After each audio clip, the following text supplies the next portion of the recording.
একটি ছেলে যখন রাস্তার পাশ দিয়ে যাচ্ছিল তখন মুরগির ফার্মের পাশে প্রচুর ডিম পড়েছিল এবং সেখানে ডিম থেকে কিছু বাচ্চা সে দেখতে পেল। সে একটা চুবড়ি নিয়ে এলো, যারা যেসব বাচ্চারা বেঁচে আছে তাদের সব কটাকে কালেক্ট করলো এবং সে ঠিক করলো যে তাদেরকে সে মানুষ করবে, কারণ তাদেরকে যদি এখানে ছেড়ে দেয় তারা সেখানেই মারা যাবে। কিন্তু সে যখন চুবড়ির মধ্যে তুললো কিছু বাচ্চা সেখানেই মারা গেছিল। সে বুঝতে পারলো যে জীবন কতটা নরম বা সূক্ষ্ম। সে মুরগির বাচ্চাগুলোকে নিয়ে নিজের বাড়িতে নিয়ে এলো। নিজের বাড়িতে নিয়ে এসে সে তাদের মানুষ করবে ঠিক করলো।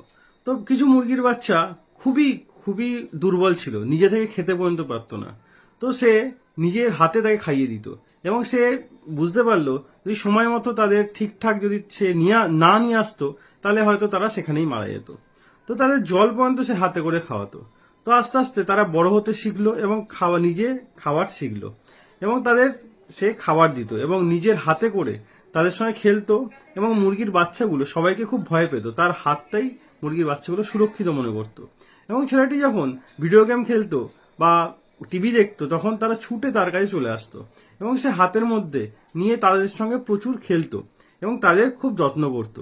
ছেলেটি যেখানেই যেত মুরগির বাচ্চাগুলো তার পেছন পেছন ছুটে সেখানে চলে যেত এবং ছেলেটির ম্যাক্সিমাম সময় সেই মুরগির বাচ্চাগুলোকে মানুষ করতেই কেটে যেত। তো আস্তে আস্তে মুরগির বাচ্চাগুলো মানুষ হচ্ছিল এবং তাদের জন্য সুন্দর একটি জায়গা করেছিল যাতে তারা সেখানে থাকতে পারে এবং তাদের খাবারও সুন্দর ব্যবস্থা করেছিল। তো আস্তে আস্তে তারা বড় হলো। বড় হওয়ার পর সে একটা নতুন জিনিস লক্ষ্য করলো, সেই মুরগিগুলো ছোট্ট ছোট্ট ডিম দিয়েছে। তো সেই ডিমগুলো দেখে সে প্রচন্ড খুশি হলো এবং সে খুশি হওয়ার পর সেই ডিমগুলো আবার একটি ছোট্ট টোকরি বা একটা ছোট্ট চুবড়ির মধ্যে তুললো। তুলে সে ঠিক করলো এই ডিমগুলো থেকে আর যে বাচ্চা বেরোবে তাদেরকেও সে মানুষ করবে। তো সে দেখুন ডিম থেকে অনেক বাচ্চা বেরিয়েছে এবং তারাও তাদের সঙ্গে সেই মুরগিগুলোর সঙ্গেই মানুষ হতে শুরু করলো।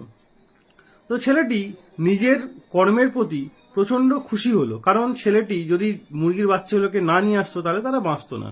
তো সে মুরগির বাচ্চাগুলোকে তো বাঁচিয়েছে এবং তার সঙ্গে তার যে ডিম পেড়েছে তাদের বাচ্চাগুলোকে সে বাঁচিয়েছে। তো ছেলেটি একটি মানবতার পরিচয় দিয়েছে এবং ছেলেটি তার জন্য নিজের প্রতি গর্ব অনুভব করে। কিছু মানুষ আছে বলেই পাখি এবং পশুরা সুস্থ এবং সুরক্ষিত আছে। তো ভিডিওটি ভালো লাগলে অবশ্যই লাইক করে শেয়ার করে দেবেন।